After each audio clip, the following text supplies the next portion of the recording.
안녕하십니까? 안지영 목사입니다. 오늘 이제 이 시간 평신도 목회 사역론 6번째 강의 시작하도록 하겠습니다. 오늘 그 강의의 주제는 일상에서 순종하는 목회, 이렇게 제가 잡아봤거든요. 제가 그 목회의 선교사 생활을 하면서 제가 93년 정도 이제 제가 그 파푸아뉴기니의 그 목회 현장에서 16년 있었는데, 그 중에 이제 한 8년 정도 지나고 난 다음 이제 중간쯤에 이제 제가 하나님께서 저를 목회로 부르신다는 어떤 그러한 사인을 제가 받았어요. 그런데 이제 그 과정에서 저는 이제 목회가 참 가장 아름다운 일이로구나 하는 그러한 생각을 하게 됐거든요. 그 왜 가장 아름다운 일이냐 라고 하는 그 이유가 무엇이었냐면 사람을 살리는 일이다, 이렇게 보았습니다. 많은 일들이 있지만 그 중에서 사람을 생명을 살리는 일, 사람을 살리고 생명을 주는 일, 이것만큼 가장 아름다운 일이 무엇일까? 이제 그것에 대해서 이제 생각을 하면서 그것이 항상 제 가슴에 이렇게 다가왔어요. 이제 그때 당시에는 이제 이 방금 제가 여러분들하고 같이 하는 이 강의, 평신도 목회 사역론이라는 것, 이런 것에 대해서 이렇게 알려진 바가 없고 배운 바가 없었기 때문에, 이렇게 사람을 목회가 가장 아름다운 일이고 사람을 살리는 일이라면 내가 목사가 되어야 되는구나, 이렇게 생각을 했었죠. 만약에 제가 이것을 그때 알았더라면 제가 일반 평신도로 살아가면서도 얼마든지 사람을 살리는 일, 이러한 목회, 이것을 충분히 그대로 가지고 갔을 것입니다. 그렇지만 이러한 모든 선택의 과정에서 하나님이 섭리하셔서 저를 제가 목사가 되는 길을 그 다음 8년 후에 결정을 하게 됐거든요. 근데 이제 그 사람을 살리는 일이라고 하는 것이 어떤 일인가? 이것을 제가 생각을 해보면서, 특히나 이제 목회 현장에서 어떤 일들이 많은가? 그리고 저 자신을 이렇게 돌아보면서 내가 어디에 문제가 있어서 하나님을 그렇게 만나는 데 힘이 들었는가? 하나님의 사랑을 아는데 왜 그렇게 힘이 들었는가? 이제 이러한 생각들을 해보게 되었거든요. 이제 그것은 결국은 어떤 문제가 있었느냐 하면, 하나님과 우리 성도 사이에, 하나님의 자녀 사이에 그 파이프라인이, 영적인 파이프라인이 이렇게 연결되어 있는데, 그 파이프라인 안에 여러 가지 그 오물들이 이렇게 찌끼들이 이렇게 끼어 있어가지고, 그것이 점점 이제 그 파이프라인을 어떻게 해요? 이렇게 점점 좁게 만들어서 그 영적인 어떤 그 교류가 일어나는 것을 방해하고 있다, 이렇게 저는 이제 그 그림을 그려봤습니다. 그래서 목회라고 하는 것은 바로 이 파이프라인에 있는 오물을 제거해서 원활하게 성도와 하나님의 자녀와 하나님과 사이에 원활한 소통을 돕는 일이 바로 목회가 아닌가. 이것이 될 때에 비로소 이 하나님의 백성들, 자녀들이 살아난다, 저는 그렇게 생각을 했습니다.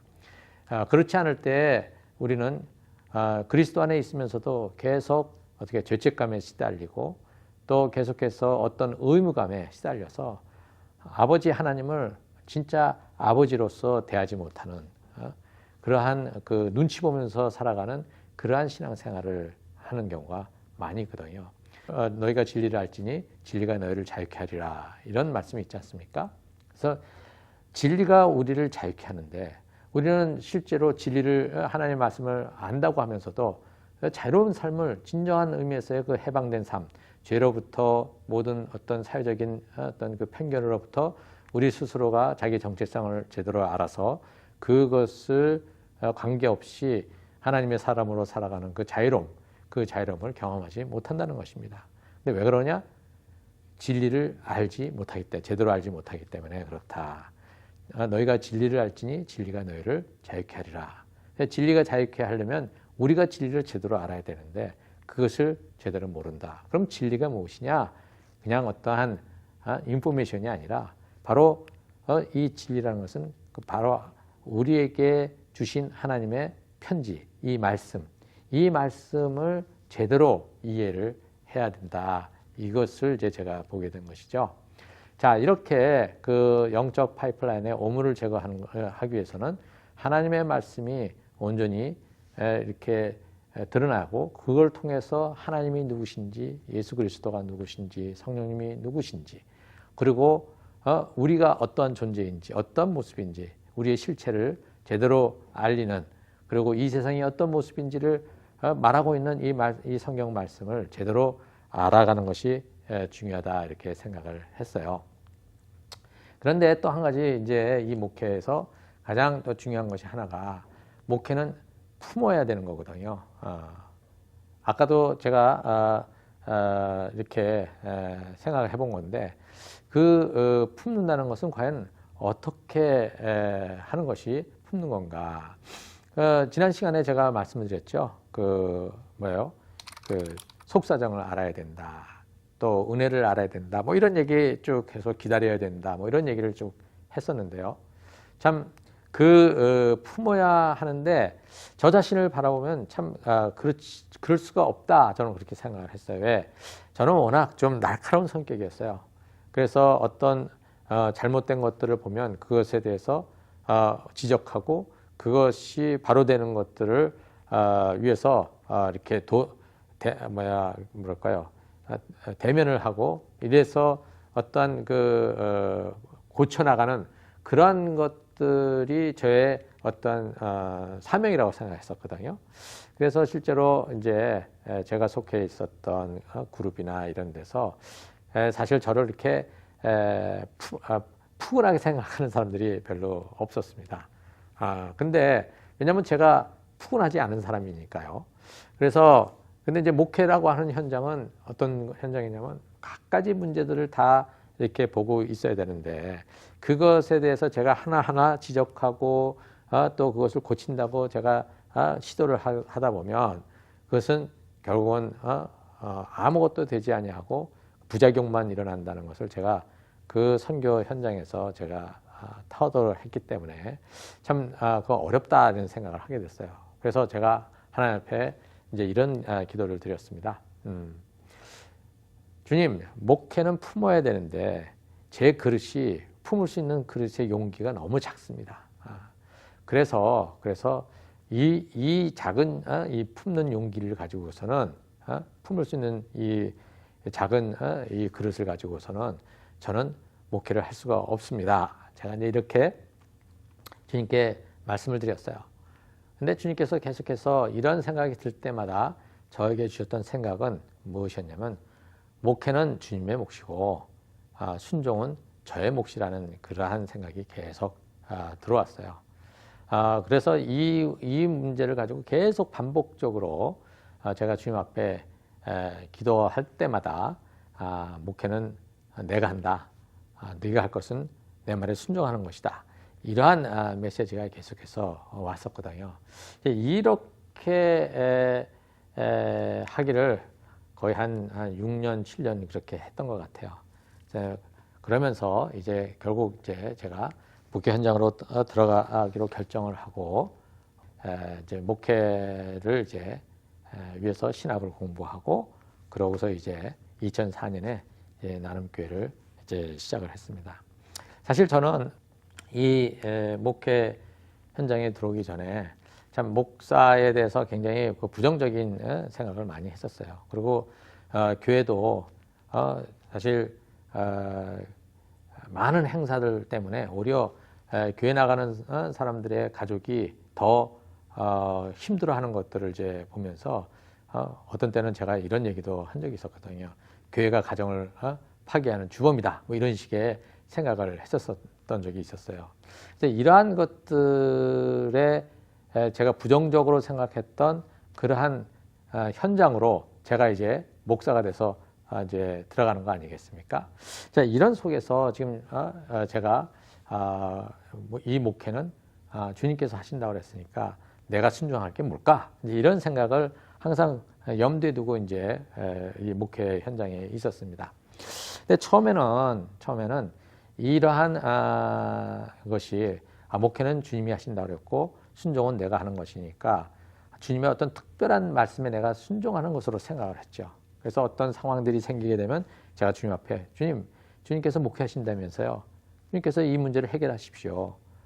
그리고 제가 뭐를 순종해야 될지 말씀해 주세요. 뭐 이런 식으로 이제 기도하면서 이 목회의 시간들을 이제 목회 현장에서 시간들을 보냈습니다. 이제 뭐 그럴 때 주님께서 그래 내가 목회할 테니까 너는 내 말에 지금 이런 상황 속에서 이 부분을 이렇게 해라 라고 하는 어떤 지시하시는 것이 하나도 없었습니다. 그래서 저는 항상 이게 지난 16년 동안 목회 현장에 있으면서 이게 과연 뭘까 이런 생각을 했었습니다.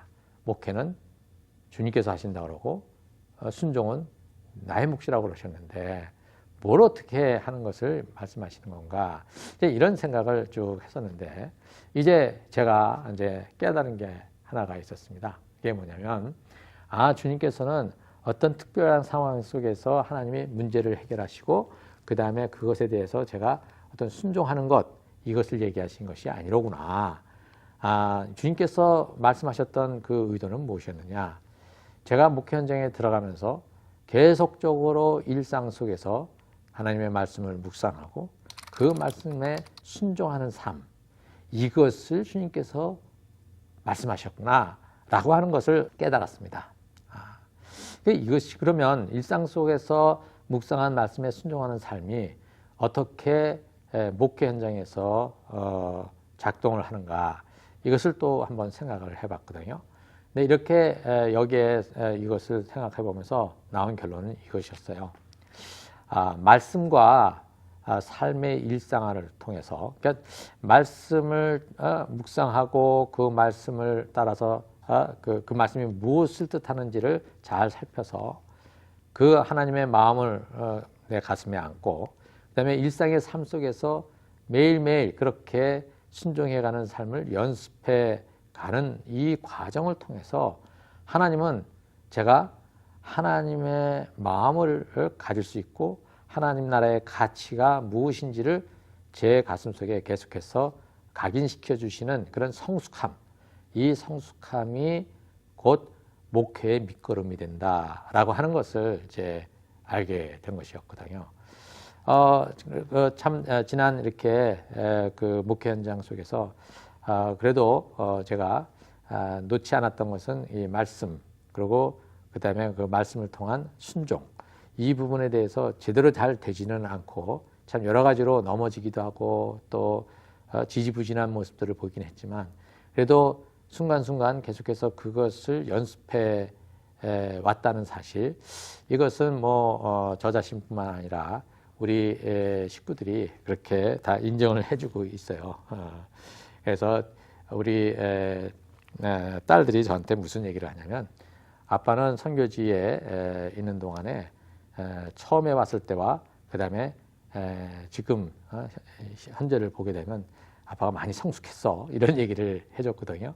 근데 내가 목회 현장에 들어왔는데 목회 현장에 들어온 저에게 우리 딸들이 저에게 또 똑같은 말을 해 주었어요. 처음에 목회 현장에 있을 때보다 지금 아빠는 많이 성숙해졌어. 이런 얘기를 이제 해줄 때 저는 이제 무슨 생각을 하냐면 내가 계속해서 하나님 안에서 목회 현장에 있으면서 성숙해 자라왔구나 영적으로 자라왔구나 이것이 감사한데 이 성숙함을 바탕으로 하나님은 저를 이 목회 현장에서 하나님의 일을 해 가시고 있다고 하는 사실을 제가 이제 알게 된 것이거든요. 그래서 저는 이제 이러한 결론들을 내리면서 하나님의 평가, 우리 주님의 평가는 그 목회에 대한 그 평가는 목회자가 이루는 어떤 업적에 있지 않다는 것을 이제 또 생각을 하게 됐습니다. 목회의 업적은 어떠한 양적으로 측정되지 않는다는 것을 알게 됐어요. 하나님께서는 그 양적으로 만들어내는 그러한 어떠한 그 목회의 결과들 이것은 제가 아니라 어떤 다른 사람들을 통해서도 다 사용하실 수 있다는 거죠. 만들어내실 수 있다는 것이죠. 그러나 그렇게 만들어내는 사람들, 그 목회자들의 평가는 어디에 있느냐? 지금 일상을 통해서 하나님과 함께 동행하는 삶, 말씀과 삶을 일상화를 통해서 성숙해 가고 있느냐? 하나님의 뜻을, 하나님의 마음을 더 읽어내고 그것에 따라 순종해가는 삶을 살고 있느냐? 이것이 우리 하나님의 평가다, 이렇게 생각을 하게 됐습니다. 그래서 이 목회의 주인공은 주님이시고, 그리고 주님이 누구신지 드러내는 삶을 사는 게 우리의 몫이다, 이렇게 생각을 했습니다. 그래서 저는 목회자가 거룩하게 살아야 된다, 맞는 말이죠. 그런데 우리가 목회자가 거룩함에 대한, 경건함에 대한 생각을 잘못하게 되면 우리는 다른 어떠한 인간의 어떤 약함을 드러내서는 안 된다, 이렇게 생각을 해서 점점 목회자의 삶이 경직되는 것을 이제 보게 되거든요. 남에게 이렇게 지적받을 만한 그런 문제가 생기면 안 된다고 생각을 하는 거거든요. 그런데 제가 생각하는 목회는 어떤 목회냐면, 내가 부족하고 연약함에도 불구하고 하나님의 은혜로 이 귀한 자리에 있다. 그렇기 때문에 나의 부족함을 통해서 그 부족함이라도 하나님께서 덮어주시고 또 계속해서 사용하시는 그 은혜를 베푸시는 하나님을 드러내는 것이 나의 목회의 중심이다, 이렇게 생각을 한 것이죠. 그렇게 했었을 때에 저의 목회 현장은 훨씬 더 부드러워질 수 있었고, 그 다음에 제가 훨씬 더 자유롭게 저의 부족함을 그대로 드러낼 수가 있었어요. 그렇다고 교인들이 우리 목사님 저기 이런 부족함이 있네 하고 그것 때문에 저를 뭐랄까요, 가볍게 보거나 그렇지 않거든요. 오히려 그 부족함, 그 인간적인 어떤 연약함들, 이것을 인정하고 그것을 같이 고백할 때에 오히려 같은 동료 의식으로 우리가 같이 은혜로 하나님 앞에 살아간다는 사실을 고백할 수 있었던 것 같습니다. 자, 이러한 부분들에 대해서 이 바울을 한번 저는 또 생각을 해봤어요. 이 바울이 참 우리 사도행전에 나타나는 바울의 모습, 그 다음에 바울 서신서를 보게 되면 굉장한 어떤 거의 완벽에 가까운 그런 목회자, 그 다음에 선교사 아니었습니까? 그런데 이 바울도 또 우리와 똑같은 그러한 죄성을 가지고 있었던 존재라는 사실, 우리가 이것을 또 잊어버리면 안 될 것 같습니다. 저는 바울을 사실 처음에는 싫어했어요. 바울은 참 일 중심의 사역자였거든요. 그것을 어떻게 알 수 있느냐면요, 바울이 바나바와 함께 1차 선교여행을 가다가 중도에 마가가 너무 힘들어서 관둬버린, 그래서 도중 하차해버리고 떠난 그러한 일이 있었죠. 그런데 이제 2차 전도 여행을 떠나기 위해서 모든 것을 준비하고 누구를 데리고 갈까라고 이제 그 바나바와 함께 논의를 하다가 이 바나바하고 이제 깊은 감정의 골이 생기게 됩니다. 왜 그랬냐면 그 바나바의 사촌인 마가, 이 마가를 바나바는 데리고 가자고 그러고 또 바울은 안 된다고 그런 것이죠. 한번 그때에 실패한 자를 또 데려갔다가 또 실패하면 어떻게 하느냐, 그런 약한 자는 데려갈 수 없다, 이제 이렇게 얘기를 한 거고, 이 바나바는 워낙 또 위로자, 사람을 세우는 그러한 사람이었지 않습니까? 그러니까 마가를 다시 한번 기회를 주자라고 하면서 이제 둘이서 이제 좀 논쟁이 있었던 것 같아요. 근데 여기 보게 되면 그 논쟁이 굉장히 심각했다, 이렇게 보고 얘기를 하고 있습니다. 15장 사도행전 15장 39절에 보면 그들은 심하게 다툰 끝에 서로 갈라서고 말았다, 이렇게 되어 있어요. 아주 심하게 다퉜다. 지금 마가를 데려가느냐 마느냐를 놓고 바나바, 그 온유했던 바나바가 그렇게 화를 내고 바울과 이제 결별을 해버리는 그런 일이 벌어진 것이죠.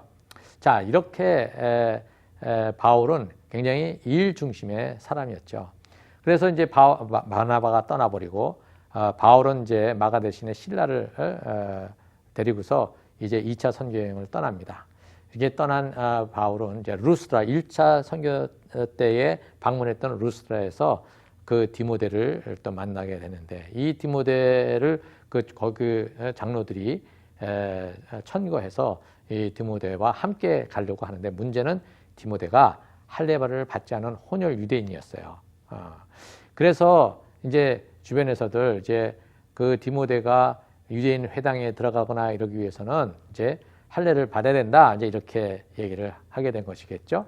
그런데 이제 바울이 그것을 갖다가 이제 유대인들을 염두에 두고서 결정을 하게 됩니다. 그래서 디모데에 할례를 줍니다. 그런데 사실 바울은 지금 자기의 신학적 그 원칙에 어긋나는 짓을 한 거예요. 왜냐하면 그 누구죠? 디도 같은 경우 할례 받지 않은 이방인이었거든요. 그런데 디도를 할례를 줘야 된다고 그러는데 굳고 반대했던 사람이 바로 누구냐면 바울이에요. 그런데 디모데에게는 또 할례를 준단 말이죠. 그러니까 이게 둘 사이가 다 다른 이제 모습을 보이고 있는 것이죠. 왜 이렇게 바울은 이 디모데에게 이 할례를 행하는 것을 허락을 했을까? 그렇게 할례를 반대하는 사람이, 저는 이것을 생각했었을 때에 어떠한 유추를 해보느냐면, 바나바와 어떻게 했습니까? 마가를 두고 그렇게 극한 대립을 하다가 결국은 자기를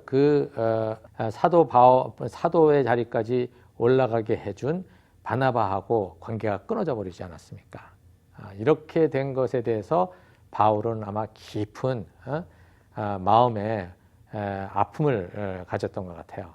그래서 이번에 또 할례 문제로 디모데에게 할례를 주느냐 마느냐 가지고 그곳에 있는 장로들과 또 이렇게 대결을 하게 되면, 이것이 바울에게는 굉장히 큰 부담으로 다가왔던 것 같아요.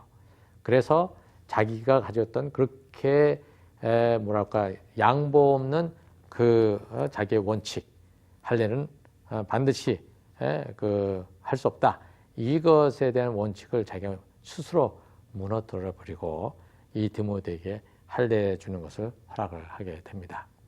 이렇게 이 바울은 바나바와의 관계가 단절이 되면서 심한 그 마음의 아픔을 가지고 어쩌면 나름대로 자기 자신을 돌아보는 시간들을 가졌을 것 같아요.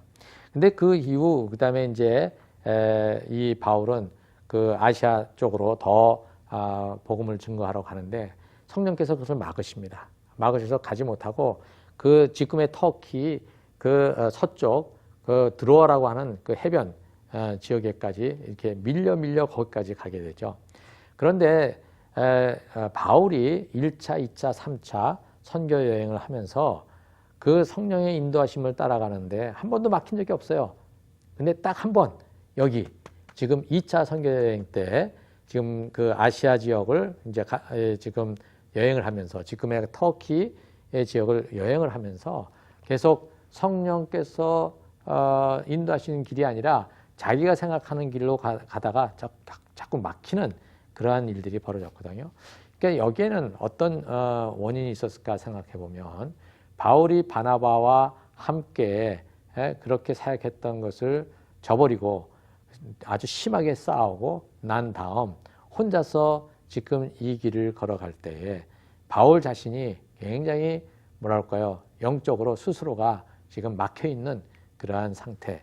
그래서 성령께서 이렇게 가시는 그 길을 가지 못하고 계속 엉뚱한 선택을 해 가는데, 그것을 성령께서 막으셔서 어디까지 왔냐면 바로 이 드로아까지 간 것이죠.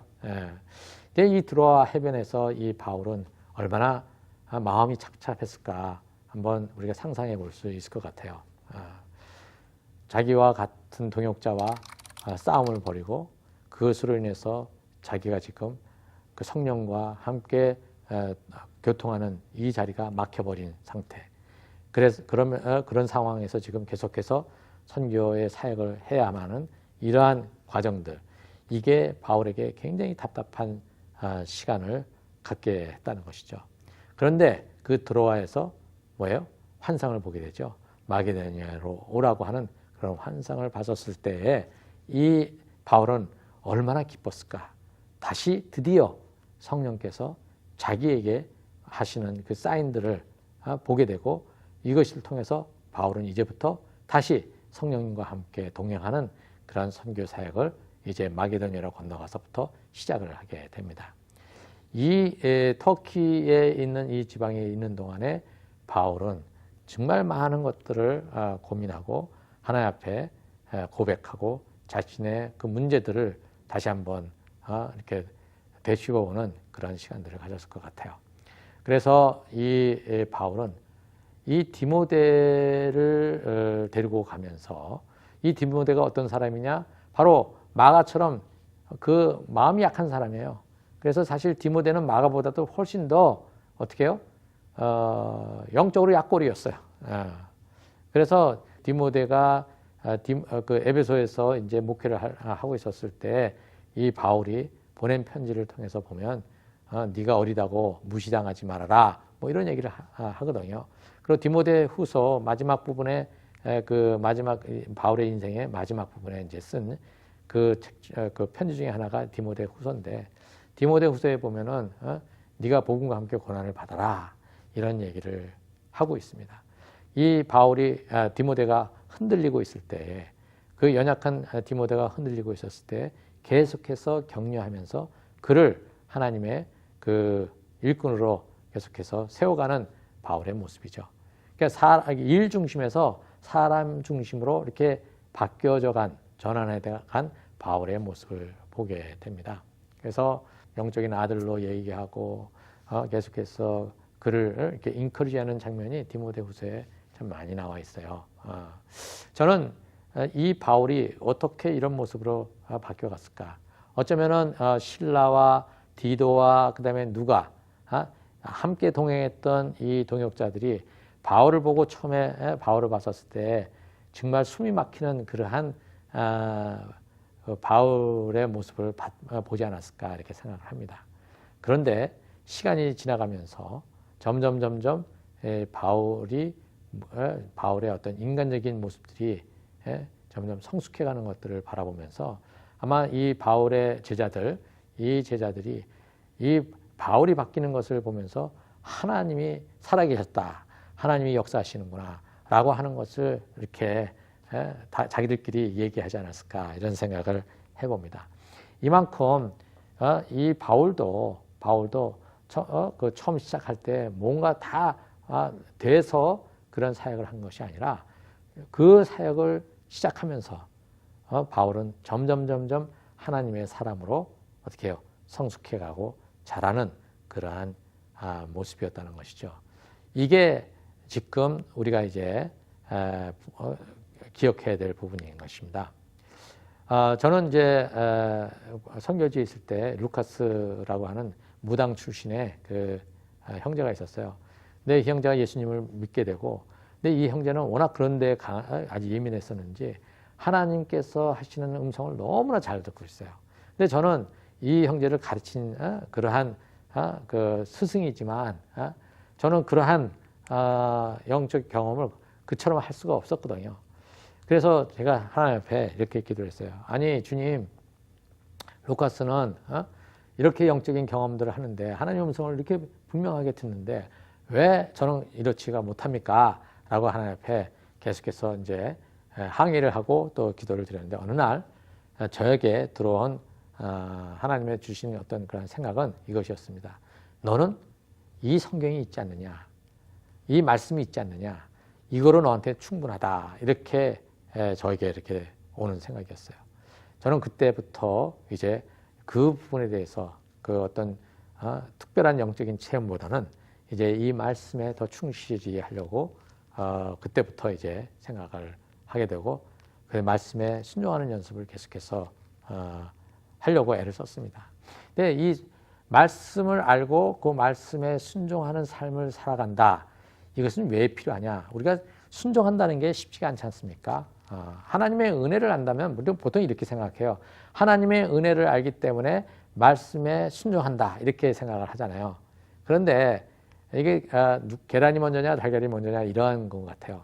내가 말씀을 알고 그 말씀에 따라 순종을 하려다 보면 어떤 것을 경험하게 되냐면 내가 순종하는 것이 한계가 있다는 것을 인식하게 되죠. 그래서 나는 정말 이게 안 되는구나. 나는 이거 순종한다는 말 자체를 할 수가 없구나.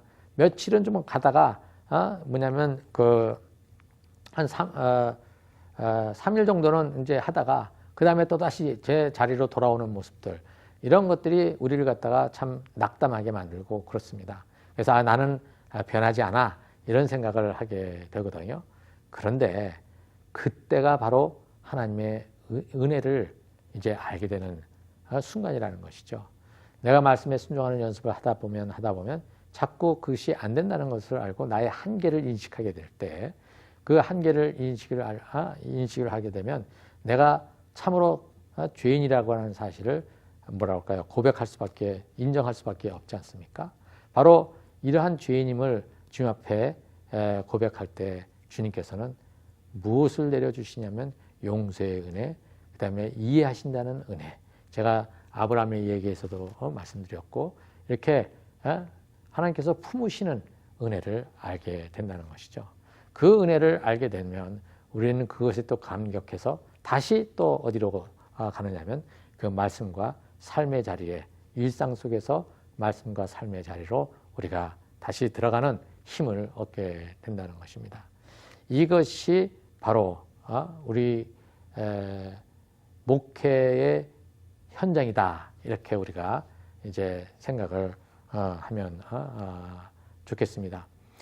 우리가 이것을 놓쳐버리면은 다른 사람들은 다 구원을 받는데 혹시나 내가 떨어져 나갈까봐 저는 두렵습니다라고 했던 바울의 그 고백이 실질적으로 우리에게 나타날 수 있다는 사실이에요. 하나님은 이 돌들로도 하나님을 찬양하게 할 수 있다고 말씀하셨거든요. 예수님이 그렇게 말씀하셨잖아요. 우리가 아니어도 하나님께서는 여기 있는 목회 현장을 하나님께서 만들어 가실 수 있어요. 목회는 주님께서 하신다고 그러셨기 때문에. 그런데 하나님께서는 이 목회 현장에 뛰어든 우리 하나님과 함께 합작으로 이것을 하려고 했던 우리는 어떤 모습으로 변하고 있느냐, 거기에 주님께서는 굉장한 관심을 가지고 계신다는 것이죠. 근데 목회자들이 어느 정도 처음에는 겸손하고 그러다가 어느 시간이 지나가면 점점 어떻게 해요? 그 완악해져가는 모습들을 우리가 많이 본단 말입니다. 그래서 저 목사님은 옛날에 안 그랬는데 지금은 달라졌어, 변했어, 이런 얘기를 듣지 않습니까? 이건 뭐 목회자들만은 아니에요. 저분은 집사했을 때하고 장로 됐을 때 완전히 달라지네, 뭐 이런 얘기를 또 들을 때도 있고, 어떤 사람들은 일반 성도들 간에서도 또 그런 비슷한 얘기를 하게 되고요. 우리 아빠는 전에는 이랬는데 지금은 더 안 좋아졌어, 이런 얘기를 하게 되는 경우가 있지 않습니까? 왜 그렇게 됩니까? 그것은 결국은 무엇이냐면 매일매일 우리가 말씀 속에 어떻게 해요? 순종하는 그 삶을 우리가 연습하지 않기 때문에, 그래서 그렇게 살아가려고 하는 그 삶을 우리가 하지 않기 때문에 우리는 내가 무슨 문제가 있는지를 알지 못하게 되는 것이죠. 내가 어떤 한계가 있는지를 알지 못하게 되는 것이죠. 그러고선 뭐가 되느냐면 자기중심적으로 내가 중심이 돼서 모든 것들을 판단하게 되는 것입니다. 겸손의 자리로 갈 수가 없어요. 내가 어떤 사람들을 두고 판단을 할 때에 내 자신이 나도 똑같은 그 죄인이라는 어떤 그러한 인식이 사라지게 되면 아주 뭐냐면은 독한 날카로운 비판의 칼을 갖다가 되게 돼 있거든요. 그래서 그것이 하나님께서 참 싫어하시는 일이라는 것, 이것을 우리가 명심해야 될 것입니다. 이제 말씀을 이제 이 강의를 좀 마무리하도록 하겠습니다. 이 목회라고 하는 것은 참으로 주님께서 주신 아름다운 일이다. 사람을 살리는 일이다. 그런데 이 사람을 살리는 이 아름다운 일을 하는 우리는 또 어떻게 이 아름다운 일의 끝까지 주님과 함께 동행할 수 있을까? 그것은 결국 하나님의 말씀을 온전히 알아가려고 하는 그 노력과 또 그것에 따른 순종하려는 노력, 이것이 계속해서 연습되어져야만 우리는 계속해서 주님과 함께 동행하는 그 길에 끝까지 갈 수 있을 것이라고 저는 믿습니다. 예, 이제 마지막 강의, 6번째 강의를 마치도록 하겠습니다.